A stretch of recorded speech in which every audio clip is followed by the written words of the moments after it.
আসসালামু আলাইকুম। গৃহিণী হয়েও সফল উদ্যোক্তা হওয়া যায় কম পুঁজিতে কম টাকা দিয়ে কিভাবে বিজনেস শুরু করব আর সফলতা কিভাবে আসবে সেগুলোই আপনাদের সাথে আজকে শেয়ার করব। আমার আজকের ব্লগটি নারী পুরুষ দুজনের জন্যই কাজে আসবে। যারা ছোট্ট করে বিজনেস শুরু করতে চায়, উদ্যোক্তা হতে চায়, তাদের জন্য ভীষণ কাজে লাগবে। কারণ আমি আজকে বলবো বিজনেস করতে গেলে কি কি আইডিয়া থাকতে হবে এবং কি কি করা যাবে না, সকল কিছুই আর কি আমার অভিজ্ঞতা থেকে বিস্তারিত আপনাদের সাথে আলোচনা করব। আশা করি পুরোটা ভিডিওর সাথেই থাকবেন। আমরা যারা গৃহিণী, ডাল ভাত রান্না করেও, স্বামী সন্তান সংসার সামলেও আমরা ইচ্ছে করলেই ছোট্ট করে বিজনেস শুরু করতে পারি। আমরা কিছু করতে গেলে আমাদের সর্বপ্রথম মনে হয় আমাদের টাকা নেই, আমাদের পুঁজি কম, আমরা কিভাবে করব, আমরা তো মেয়ে মানুষ। এটা সম্পূর্ণই ভুল ধারণা। শুধু যে টাকাই লাগে উদ্যোক্তা হতে, বিজনেস করতে, তা কিন্তু না। টাকার থেকে সবচেয়ে বড় বিষয় হচ্ছে পরিশ্রম করার মানসিকতা, ধৈর্য এবং কি সাহস। এই তিনটা যদি আপনি একসাথে ধারণ করতে পারেন তাহলে আপনি সফল উদ্যোক্তা হতে পারবেন। আপনার কাছে টাকা আছে অনেক, ঠিক আছে বুঝলাম, কিন্তু টাকা দিয়ে যদি আপনি পরিশ্রম না করেন, আপনার যদি ধৈর্য না থাকে, আপনার মাঠে নামার মতো যদি সাহস না থাকে, তাহলে কিন্তু আপনি সফল উদ্যোক্তা হতে পারবেন না। আপনি পুরুষ বা নারী যেটাই হয়ে থাকেন, আপনার জায়গা থেকে আপনি কোনটা করতে পারবেন, আপনার জন্য কোনটা সুবিধাজনক হবে সেইটা আগে সিলেক্ট করেন। তারপর আপনি অল্প টাকা দিয়েই সাহসিকতার সাথে শুরু করে ফেলেন। আপনার মনে হতে পারে আমি তো এই কাজ জানি না, আমার এই বিষয়ে অভিজ্ঞতা নাই, আমার সাপোর্টের লোক নাই, তাহলে আমি কিভাবে আর কি উদ্যোক্তা হব। এই চিন্তা ভাবনা যদি থাকে তাহলে কিন্তু আপনি কখনোই সফল হতে পারবেন না। একটা কথা মনে রাখবেন, আপনি যখন হোঁচট খাবেন, ধাক্কা খাবেন, সমালোচনার মুখে পড়বেন, তখন কিন্তু আপনি ধাপে ধাপে আর কি শক্ত হবেন, একটা বিষয় অভিজ্ঞতা অর্জন করবেন। বিজনেসের বেলায়ও তাই। আপনি যখন প্রথম অল্প টাকা দিয়ে, অল্প জিনিস দিয়ে শুরু করবেন, তখন কিন্তু আপনি অল্প অল্প করে বুঝতে পারবেন যে আপনার কোনটা করতে হবে, কোনটা করা যাবে না, আপনার বিজনেসকে আগানোর জন্য কি করতে হবে। ব্যবসা যদি করতে চান তাহলে আপনার মন মানসিকতা ঠিক ওইভাবেই নিতে হবে, ব্যবসাকে নেশার মতো বানিয়ে ফেলতে হবে। আমি কিন্তু ছোট্ট করে একটা বিজনেস শুরু করেছি, আর এজন্যই আমি সাংসারিক কাজও ছোট ছোট করে দেখাচ্ছি যে আমি আমার ঘরের কাজ কিন্তু নিজ হাতেই করে থাকি। সমস্ত কাজ নিজ হাতে করে স্বামী সন্তানকে সামলে কিন্তু আমি আমার বিজনেসকে দাঁড় করিয়েছি অল্প টাকা দিয়ে, সামান্য পুঁজি দিয়ে। ধাপে ধাপে আর কি এগিয়ে যাচ্ছি। ওপর তলায় উঠতে কিন্তু ছোট ছোট সিঁড়ি দিয়েই উঠতে হয়, আমি কিন্তু এক লাফে উপরে উঠতে পারবো না। ঠিক বিজনেসের ক্ষেত্রেও তাই। আরেকটা বিষয় হচ্ছে, ব্যবসার ক্ষেত্রে শুধু লাভ হবে তা কিন্তু না, লসও হবে। সেই লাভ এবং লস দুটাকে মেনেই আর কি ব্যবসা শুরু করতে হবে। তাই আমি বলবো, আপনার যদি কিছু করার ইচ্ছা থাকে, উদ্যোক্তা হওয়ার ইচ্ছা থাকে, বিজনেস করার ইচ্ছা থাকে, তাহলে কিন্তু আপনি এখন থেকেই মন মানসিকতাকে সেইভাবে প্রস্তুত করেন, মাঠে নেমে পড়েন। স্ক্রিনে এখন যেটা দেখতে পাচ্ছেন এটাই হচ্ছে আমার বিজনেস। আমি ছোট্ট করে এই আচারের বিজনেসটা শুরু করেছি, খুবই সামান্য পরিমাণ পুঁজি দিয়ে আর কি শুরু করেছি। আমার কিন্তু বড় ধরনের কোনো অ্যামাউন্ট নাই। আর এই বিজনেস শুরু করার প্রথম দিকে আমাকে অনেক কিছু ঝামেলা পোহাতে হয়েছে, কারণ আমার এই বিষয়ে কিন্তু পূর্ব অভিজ্ঞতা নাই। আমি টুকটাক রান্না করতে পারি, সেই অভিজ্ঞতা থেকেই মনে হলো যে আমি আচারের বিজনেসটা শুরু করি। আর এর যত প্যাকেজিং আছে, যত ম্যানেজমেন্টের বিষয় আছে, এগুলো কিন্তু খুবই একটা ঝামেলার কাজ। কিন্তু সেগুলোকে ম্যানেজ করা, সঠিক পরিকল্পনার মাধ্যমে এগিয়ে যাওয়া, এটা একটা বড় চ্যালেঞ্জ আমি মনে করব।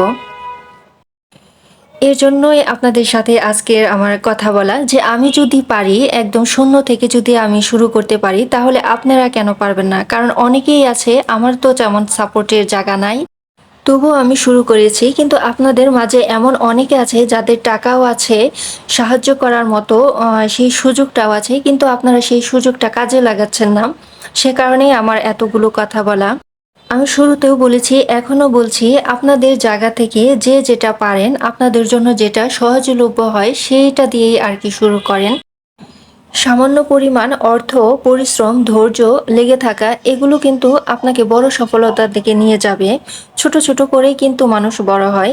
এগুলো হলো আপনার বড় সফলতার জন্য ইনভেস্ট। শুধু যে টাকাই ইনভেস্ট করতে হবে তা কিন্তু না, আপনার মেধাকে ইনভেস্ট করতে হবে, আপনার সময় ইনভেস্ট করতে হবে, আপনার পরিশ্রম, ধৈর্য সবকিছুই ইনভেস্ট করতে হবে। তাহলেই আপনি একজন সফল উদ্যোক্তা হতে পারবেন। আপনি যদি সফল উদ্যোক্তা হতে চান তাহলে সর্বপ্রথম আপনাকে আবেগ নিয়ন্ত্রণ করতে হবে, আবেগকে নিহত করতে হবে।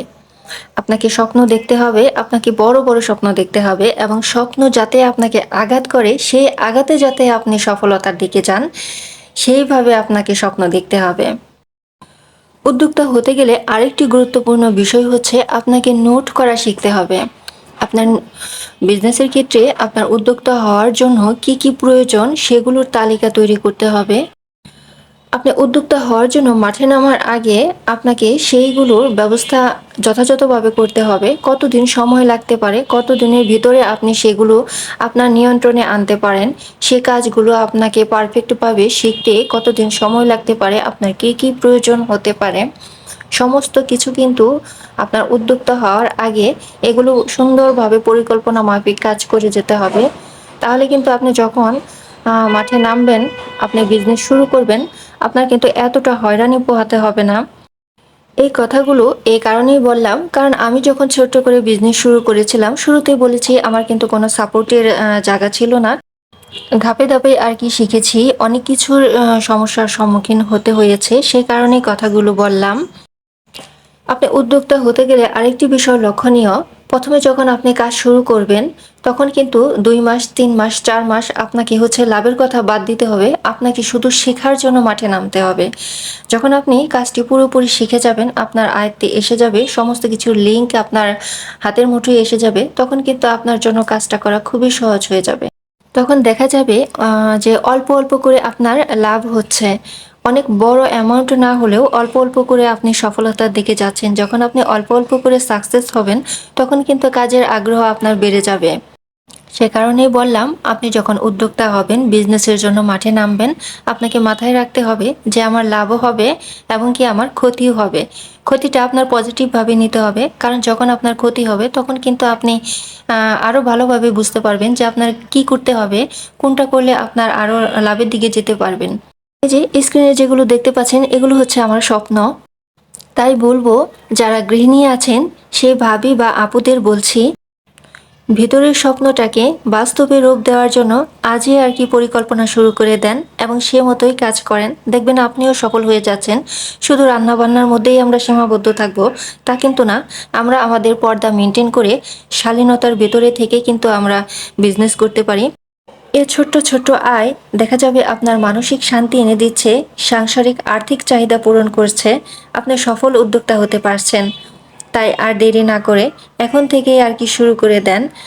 আমি দেখেন এই যে ছোট্ট করে শুরু করেছি, আমি কিন্তু কিছুই জানতাম না, ভুল করতে করতে আর কি শিখেছি।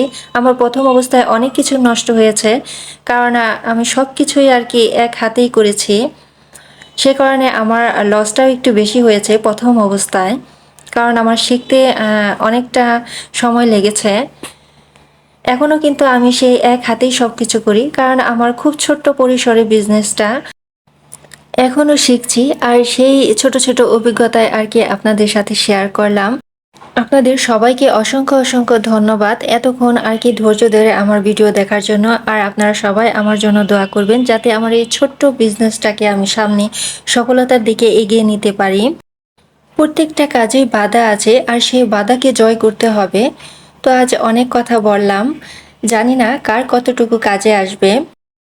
ভিডিওর শেষ প্রান্তে এসে আবারও বলছি, আপনাদের যদি কাজ করার মতো সেই রকম সত্যিই কোনো ইচ্ছা থেকে থাকে, উদ্যোক্তা হওয়ার মতো মানসিকতা থাকে, তাহলে দেরি না করে এখনই কাজে নেমে পড়েন, সফলতা আপনারও আসবে। আজ এই পর্যন্ত, সবার সুস্বাস্থ্য কামনা করে বিদায় নিচ্ছি। আল্লাহ হাফিজ।